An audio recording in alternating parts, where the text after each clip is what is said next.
I gave my son my kidney because I believed he was dying.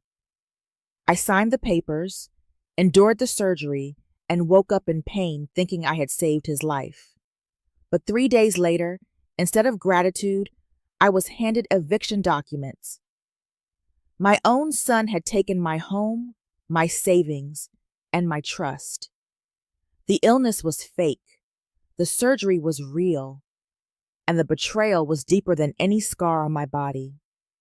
What happened next, when a doctor finally spoke the truth, changed everything I thought I knew about family, sacrifice, and survival. Before we dive into today's story, take a moment to share where you're watching from. We love seeing how our stories bring people together from every corner of the world. Your thoughts and comments are what make this community so special, and we're truly grateful to have you here. If you haven't already, don't forget to hit that subscribe button and turn on notifications so you never miss a new story filled with drama, resilience, and unexpected twists.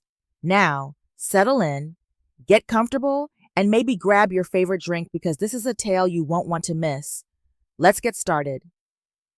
My name is Evelyn Parker, and I am 64 years old. I have lived in Naples, Florida, for most of my adult life, in a quiet coastal neighborhood where the air smells of salt and the evenings are filled with the sound of waves. From the outside, my life probably looks peaceful. I own a small beachside home, I am retired, and I no longer worry about early mornings or long hospital shifts. But peace and loneliness often look the same from a distance. I spent 35 years working as a nurse. Caring for others was not just my job, it was my identity. I held the hands of strangers in their final moments, comforted frightened families, and learned how to stay calm when everything else was falling apart. When my husband passed away from lung cancer, that training helped me survive the practical side of grief. The emotional part was much harder. The house became too quiet. The empty chair at the kitchen table felt heavier than any medical equipment I had ever lifted. My home sits a short walk from the shoreline. The real estate agent once told me it was worth nearly $900,000, but to me, it has always been priceless. Every room carries memories. The porch where my husband and I drank coffee at sunrise, the hallway where my son ran back and forth with toy cars, the living room where we celebrated birthdays, graduations, and holidays. This house is not just property, it is my history. After my husband died, the days started to blend together. I developed small routines to keep myself grounded. I walked along the beach in the mornings, letting the sand cool my feet. I drank tea in the afternoons while watching the pelicans dive into the water. At night, I sat by the window and listened to the waves crash against the shore. The ocean never judged me for being alone. The hardest part of my life was not losing my husband. It was slowly losing my son. Ryan is 38 years old and works as a real estate broker in Tampa. When he was younger, he used to call me every day. He told me about his school projects, his baseball games, and the dreams he had for his future. Somewhere along the way, those calls became shorter. Then they became less frequent. Eventually, weeks would pass without a single message. I told myself he was busy. Adults have responsibilities. Careers are demanding. Life moves fast. I repeated those excuses like prayers, hoping they would make the silence hurt less. But deep down, I knew the truth. My son was drifting away, and I did not know how to pull him back. Some evenings, I would sit in the living room and look at old photographs. There was Ryan at 6 years old, holding a fishing pole that was too big for him. There he was at 16, smiling in his high school football uniform. I remembered the sound of his laughter, the way he used to run through the house calling for me, the way he once believed I could fix anything. Now, the phone rarely rang.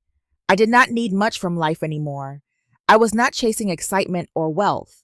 I only wanted to feel connected to the people I loved. I wanted to know that I still mattered. The house, the ocean, and my routines kept me company. but they could not replace the family. As I sat by the window one quiet evening, watching the sunset turn the water into shades of gold and pink, I felt a familiar ache in my chest. It was not physical pain. It was the kind that comes from missing someone who is still alive. I had no idea that soon Ryan would return to my life in a way I never expected. And I had no idea that the love I had saved for him would become the very thing that nearly destroyed me. If you're still watching and already sensing something feels off, please comment number 1 below to let me know you're with me. The next part reveals a warning sign I completely ignored.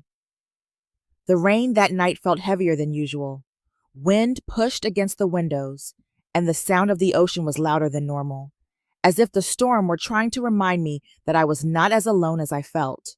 I had just finished cleaning the kitchen when a sharp knock echoed through the house. No one ever visited me after dark. My first thought was that something must be wrong. When I opened the door, I barely recognized the man standing in front of me. Ryan looked thinner than I remembered, his face pale and drawn. His hair was soaked from the rain, and his hands trembled as he stood on the porch. For a moment, I simply stared, trying to connect the exhausted figure before me with the confident son I used to know. I pulled him inside without hesitation. I wrapped a towel around his shoulders and guided him to the couch. The warmth of the house seemed to bring him some relief, but his body still looked weak, as if it were struggling to hold itself together. My nursing instincts took over immediately. I studied his breathing, the way he moved, the tiredness in his eyes. Everything about him suggested something was seriously wrong. After a few minutes, Ryan finally told me why he had come. He explained that he had been diagnosed with chronic kidney failure. The words hit me like a physical blow. I had spent decades in hospitals. I knew exactly what kidney failure meant: fatigue, pain, and eventually death if treatment did not work. He said he had been seeing a private doctor in Tampa, a man named Victor Hale, who confirmed that his condition was advanced. Dialysis was no longer enough. A transplant was the only real option. Without it, he might only have a few months left. I felt my chest tighten as memories of my husband's illness rushed back. I remembered the hospital rooms, the quiet conversations, the slow decline. I had already lost one person I loved to disease. The thought of losing my son the same way felt unbearable. I asked him about his symptoms, his treatments, his test results. He described everything calmly, almost too calmly, but his physical state matched his story. He looked exhausted, fragile, and scared. Any doubt I might have had disappeared the moment I saw the fear in his eyes. In my mind, there was only one priority. Ryan had to live. He explained that his doctor believed a family member might be the best match for a transplant. Because I was his mother, my chances of being compatible were higher. He asked if I would come with him to Tampa for testing. There was no hesitation in my answer.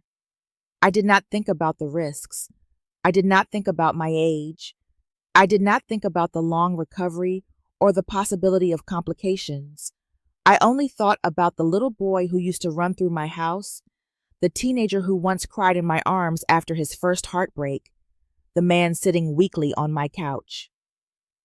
As a nurse, I understood the seriousness of organ donation. As a mother, I did not care. That night, I prepared the guest room for Ryan. He fell asleep quickly, his body clearly worn down by exhaustion. I stayed awake for hours, listening to the storm outside and watching my son breathe.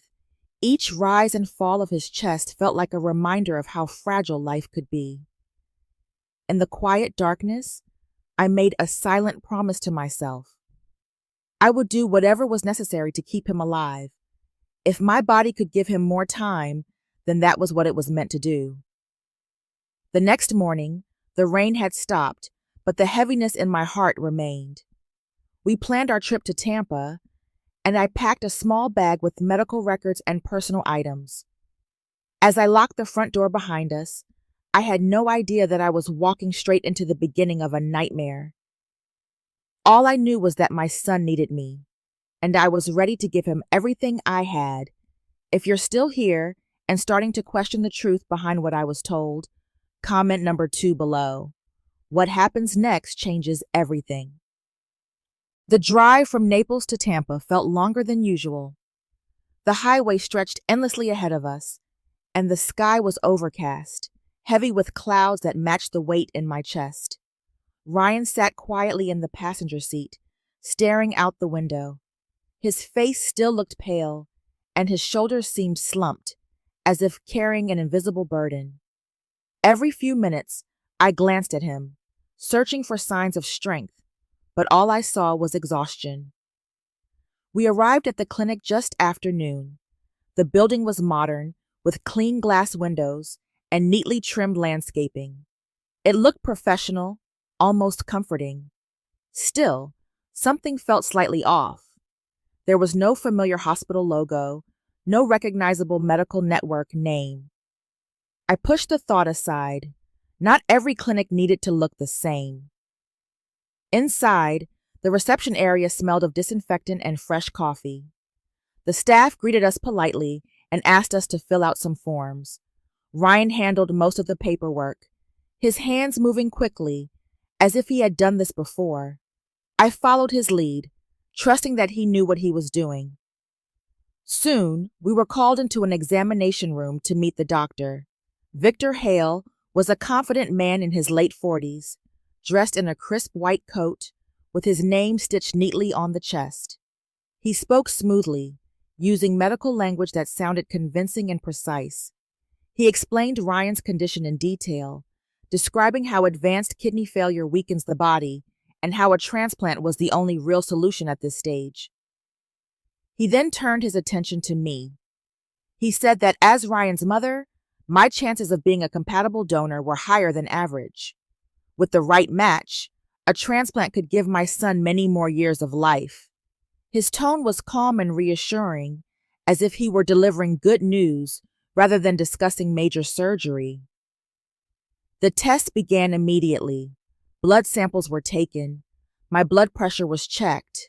I answered questions about my medical history, medications, and past surgeries. I felt nervous, but I reminded myself that this was all for Ryan. Every needle, every form, every moment of discomfort was a step towards saving my child. After the examinations, Dr. Hale returned with a thick stack of documents. He explained that these were standard medical consent forms required before moving forward with the transplant process. The pages were filled with technical language that made my eyes blur. Ryan stood beside me, gently encouraging me to sign where indicated. I trusted him. I trusted the doctor. I trusted the process. So I signed. Each signature felt like a promise to fight for my son's life, no matter the cost. As we left the clinic, Dr. Hale told us that the results looked promising and that we would soon receive a confirmed surgery date. Ryan thanked him, his voice steady, his expression serious. On the drive back, my emotions were mixed. Fear sat heavy in my stomach, but hope glimmered just beneath it. For the first time since Ryan arrived at my door soaked in rain, I felt like we were moving forward. That evening, curiosity tugged at me. Out of habit, I searched for the clinic's name on the Florida Healthcare Registry. As a former nurse, that I knew most licensed facilities were listed. To my surprise, nothing appeared. No address, no registration, no official record. My heart skipped. I brought it up to Ryan gently, expecting him to be just as confused. Instead, he brushed it off. He explained that some private clinics worked under special partnerships with larger hospitals and were not always listed publicly. He said the doctor had connections and that everything was completely legitimate. I wanted to believe him, so I did. I told myself I was being overly cautious. After all, I had seen the test results. I had met the doctor. Ryan was clearly unwell. There was no reason to doubt the situation. That night, I lay in bed, staring at the ceiling, listening to the distant sound of the ocean. My body felt tired, but my mind would not rest. A small voice in the back of my head whispered questions I did not want to answer. Still, I pushed the doubts away, because if I was wrong, my son could die. And if I was right, then I was about to give him the greatest gift a mother could offer. If you're still watching and feel your heart tightening, comment number 3 to stay with me. The betrayal is closer than you think. After our visit to the clinic in Tampa, Ryan stayed with me in Naples. He said the doctors wanted him to rest before the transplant process moved forward, and I did not question it. Having him under my roof again felt like a gift I had not dared to ask for. The house no longer felt empty. His footsteps in the hallway, the sound of him moving in the kitchen, even the quiet presence of another person in the living room made the space feel alive again. Ryan began helping around the house in ways he never had before. He cooked simple meals, washed the dishes, and took out the trash without being asked. He asked how I was feeling, whether I was tired, whether my joints still ached in the mornings. These were small gestures, but to me they felt meaningful. For the first time in years, my son was paying attention to me. In the evenings, we sat together in the living room. Ryan often spoke about his childhood, reminding me of moments I had almost forgotten.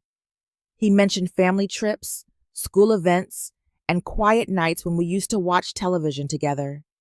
He also expressed regret for the years he had spent away, explaining that work and stress had consumed his life.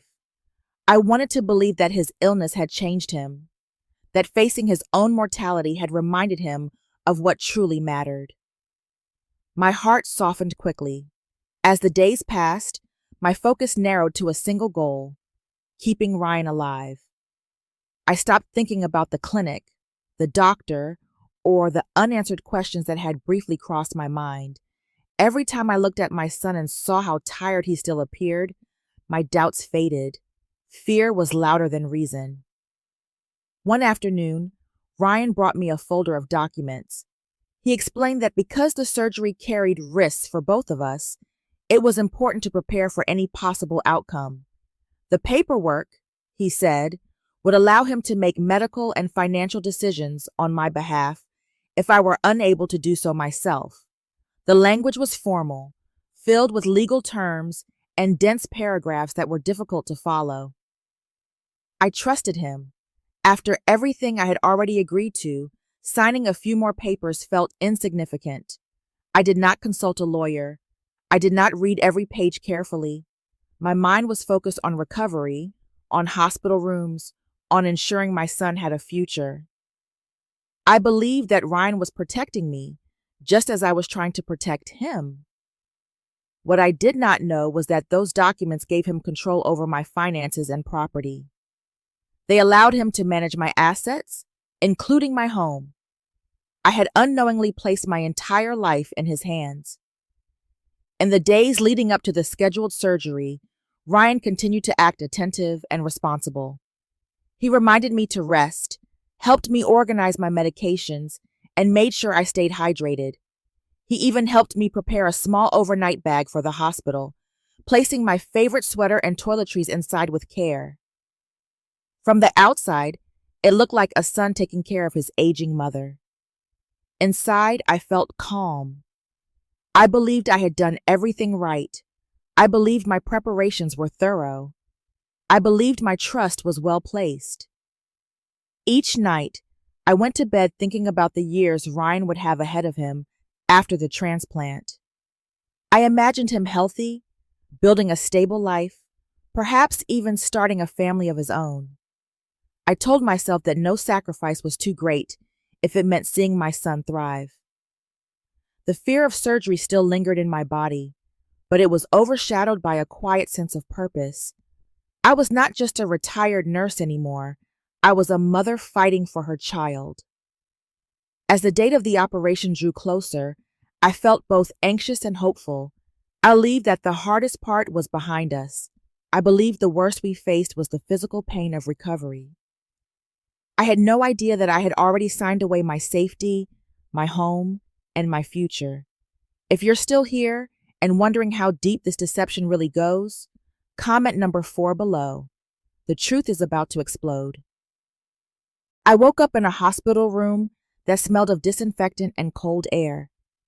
My body felt heavy, as if I had been buried under layers of stone. A sharp, burning pain pulsed along my side, reminding me that something inside me was missing. The ceiling lights blurred in and out of focus as my mind slowly caught up with my body. The first thing I thought about was Ryan. I tried to move, but my muscles refused to cooperate. My throat felt dry, and my head ached. A nurse checked my vitals and adjusted the machines beside my bed.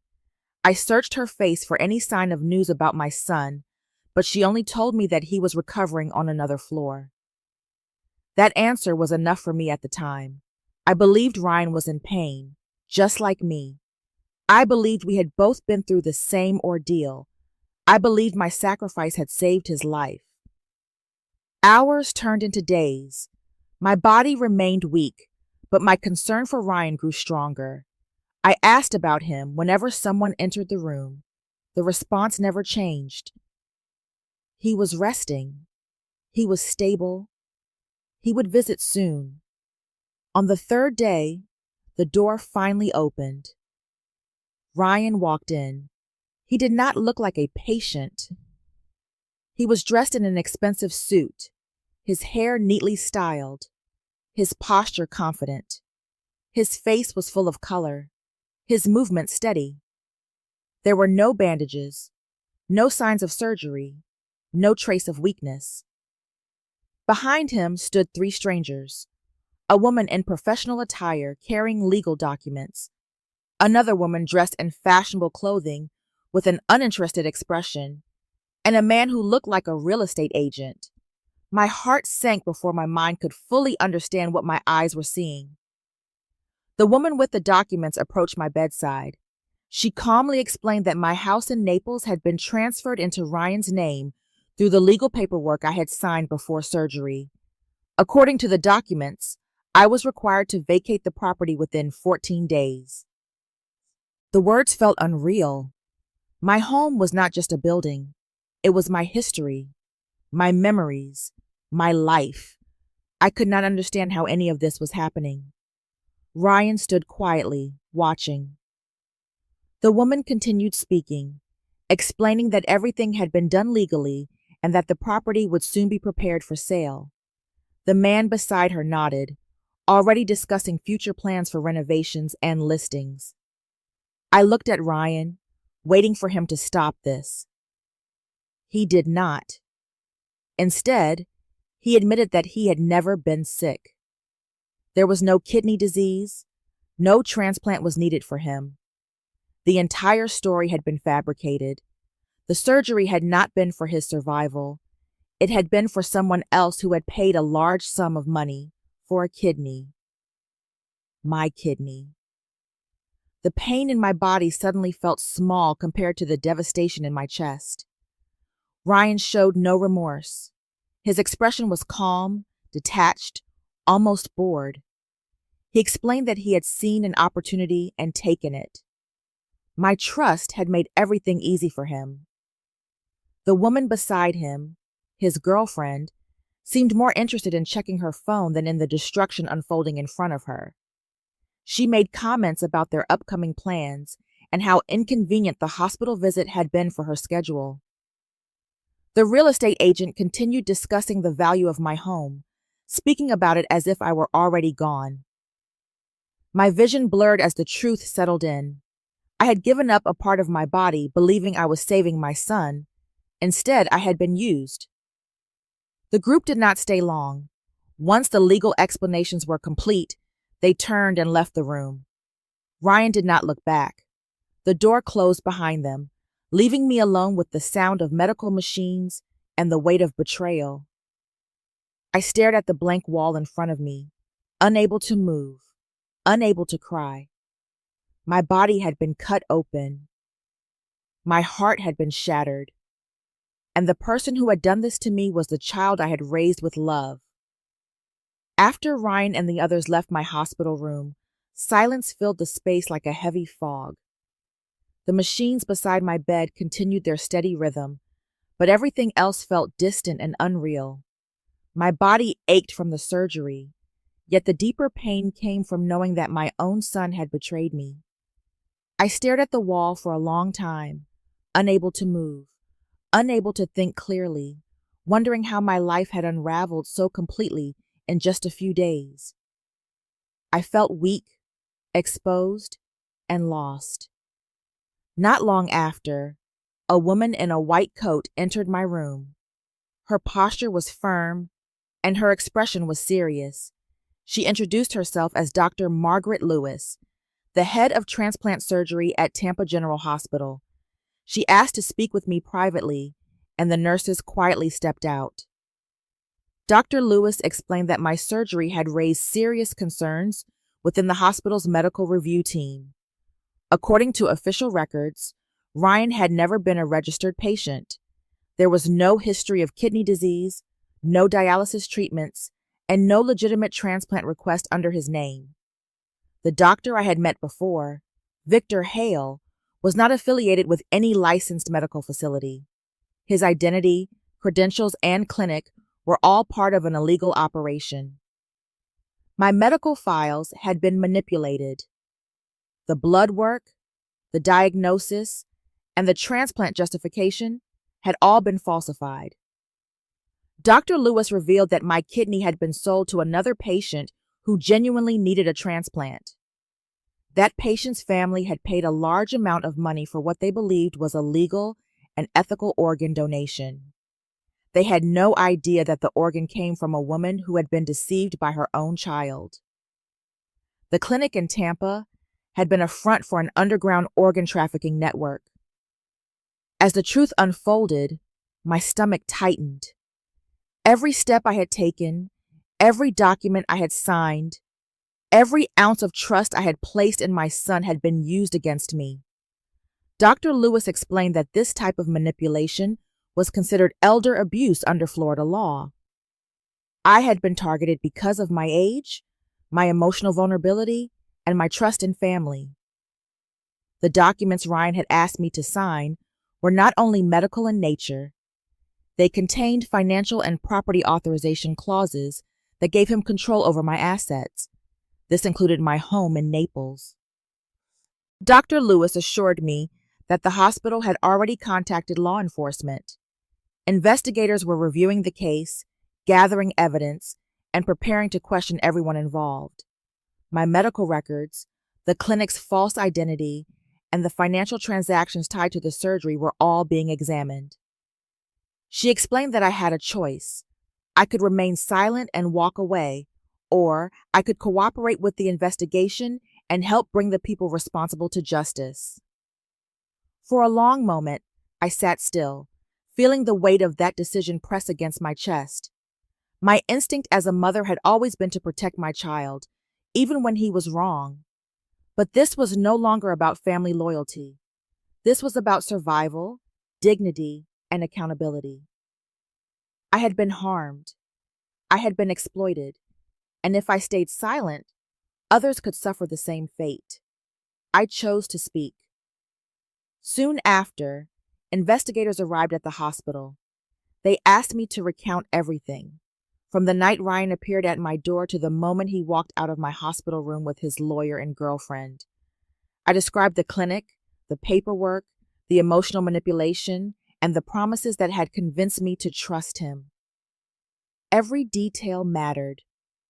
With each statement I gave, I felt a strange shift inside me. I was no longer just a victim lying in a hospital bed. I was a witness, a survivor, a woman reclaiming control over her own story. The investigation officially began that day. As night fell, I lay alone in my room, staring out at the dark sky. My body was still healing, and my future remained uncertain. I did not know where I would live, how I would recover my home, or whether my relationship with my son could ever be repaired. But for the first time since the betrayal, I felt something other than despair. I felt resolve. If you're still watching after what just happened, comment number 6 to show your support. The consequences are about to hit hard. Leaving the hospital was harder than I expected. My body was still weak, and every step reminded me of the surgery.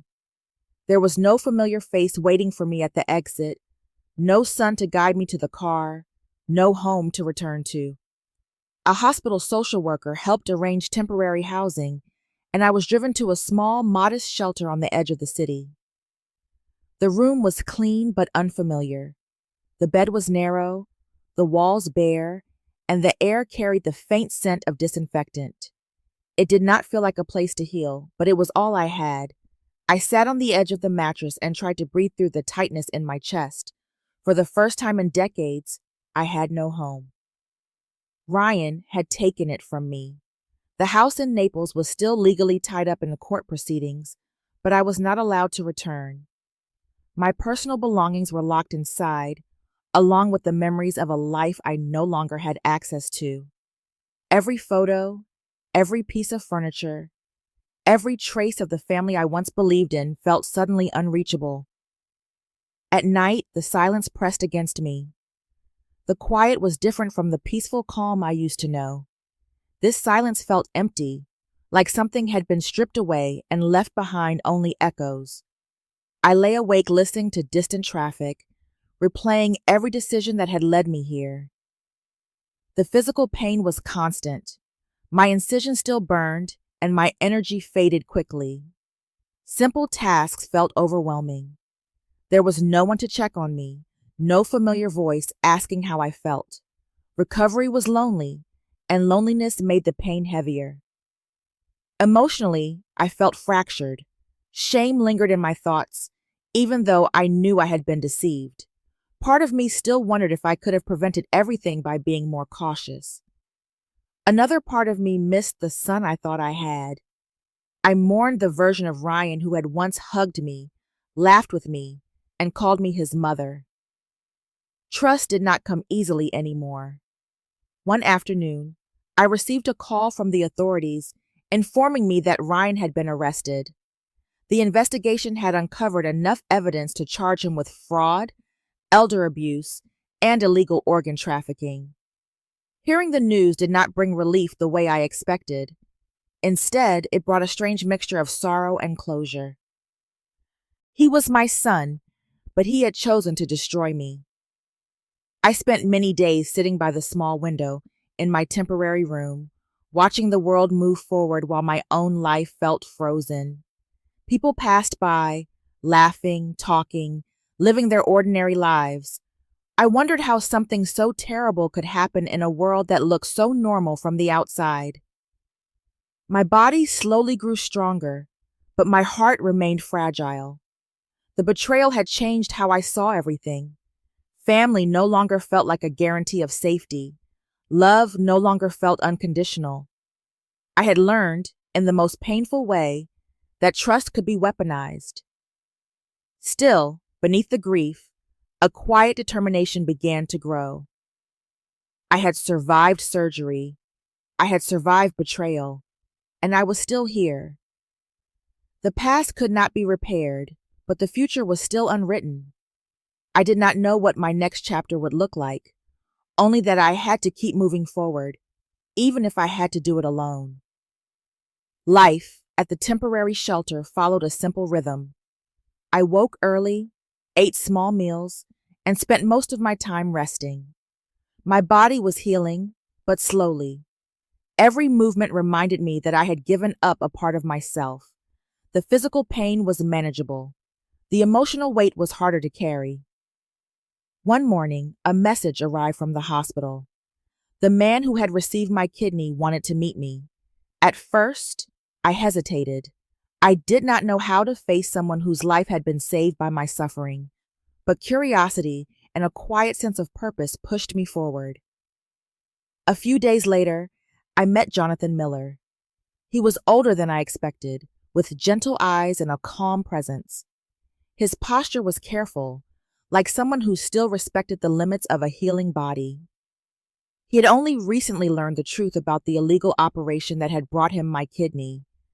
The discovery had shaken him deeply. Jonathan expressed sincere gratitude for the life he had been given. He also shared his guilt for unknowingly being part of something so harmful. Listening to him, I realized that not everyone involved in my story had acted with cruelty. Some, like him, had simply been desperate to survive. Before we parted, Jonathan made an unexpected offer. He owned a small coastal home that remained mostly unused. He believed I deserved a safe and peaceful place to recover. There were no conditions attached, no expectations beyond rest and comfort. The idea felt strange at first. I had spent my entire life depending only on myself. Accepting help from a stranger felt like another kind of vulnerability. But I also knew I could not heal in isolation forever. After careful thought, I agreed. The house stood near the shoreline, where the sound of waves replaced the noise of traffic. The air smelled of salt and open space. Sunlight filled the rooms, warming both the walls and something inside me that had long felt cold. For the first time in weeks, I felt safe. I spent my days walking slowly along the beach, feeling the sand beneath my feet, letting the wind carry away some of the heaviness in my chest. I read books, prepared simple meals, and allowed my body to recover without fear. More importantly, I allowed myself to believe that kindness still existed.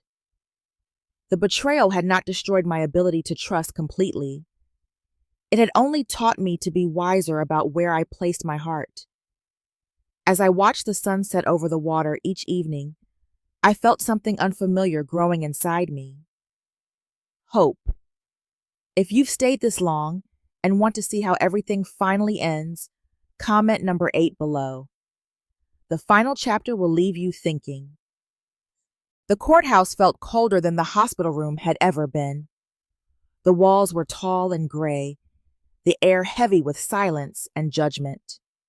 Sitting in the courtroom, I watched as my son was brought in under supervision.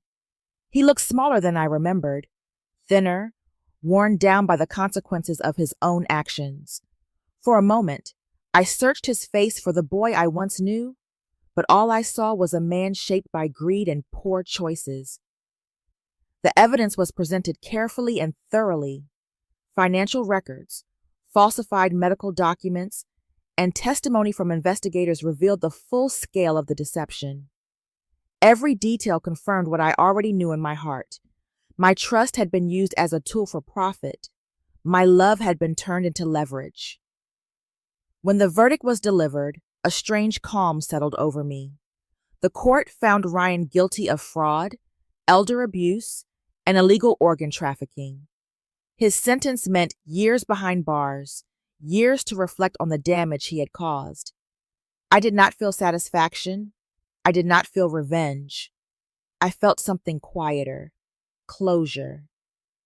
Not long after the trial, the court invalidated the property transfer documents. My house in Naples was legally returned to me. Walking through the front door again felt like stepping into a museum of memories. The walls still held echoes of laughter, holidays, and family dinners. But the warmth was gone. The space felt hollow, no longer a place of comfort. I realized that some homes cannot be reclaimed, even when the keys are returned. So I made the decision to sell. Letting go of the house was not an act of defeat. It was an act of release.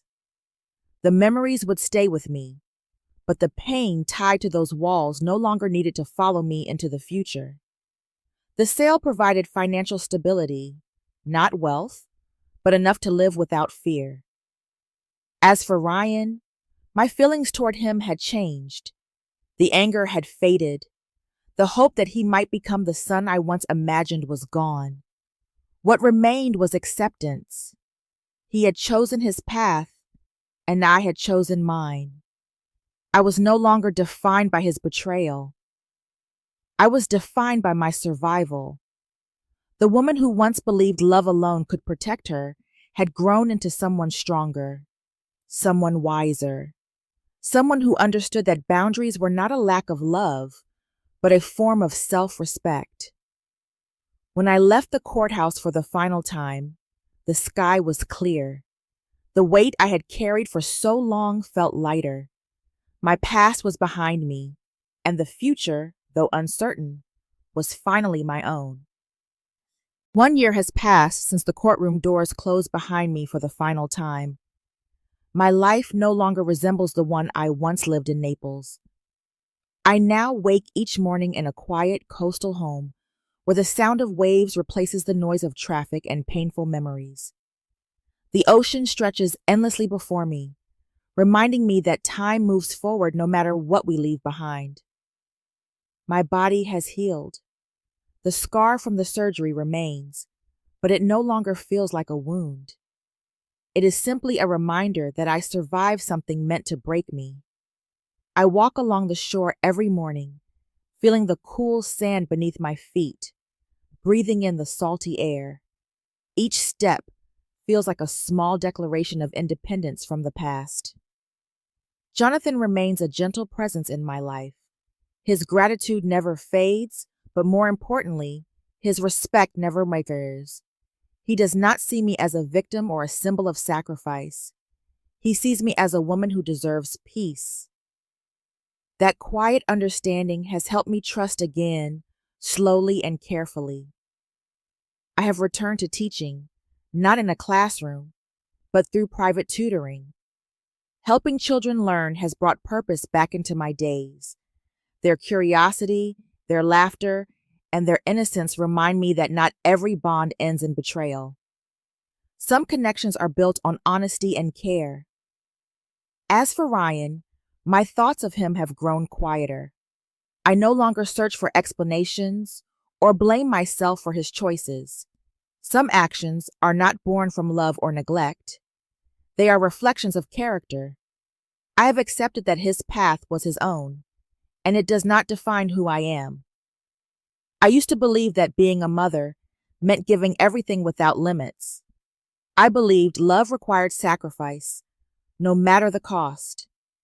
Now, I understand that love should never demand your safety, your dignity, or your future. Trust must be earned even within family. Blood once felt like the strongest bond in the world. Today, I know that character is stronger. Respect, honesty, and kindness form the true foundation of connection. The betrayal I experienced nearly destroyed me, but it also revealed a strength I did not know I possessed. It forced me to rebuild my life from the ground up. And in that rebuilding, I discovered something more valuable than comfort. I discovered peace. Survival is not just about enduring pain. It is about choosing to live well afterward. I lost a son the day he chose to use me, but I gained myself in the process. And in the end, that was the most important lesson of all. Some stories end with justice. Others end with healing. But the most powerful endings are the ones that leave us with understanding. Life has a way of testing our strength, especially when trust is broken by the people we love most. Yet even in betrayal, there is growth. Even in loss, there is clarity. True strength is not found in revenge, but in choosing peace. It is found in learning when to hold on and when to let go. The past cannot be changed, but the future can always be rebuilt with wisdom, with boundaries, with self-respect. Thank you for taking the time to experience this story. If it moved you, inspired you, or made you reflect, please share your thoughts in the comments. Your voice matters. Do not forget to like, follow, and subscribe for more meaningful stories that touch the heart and challenge the mind.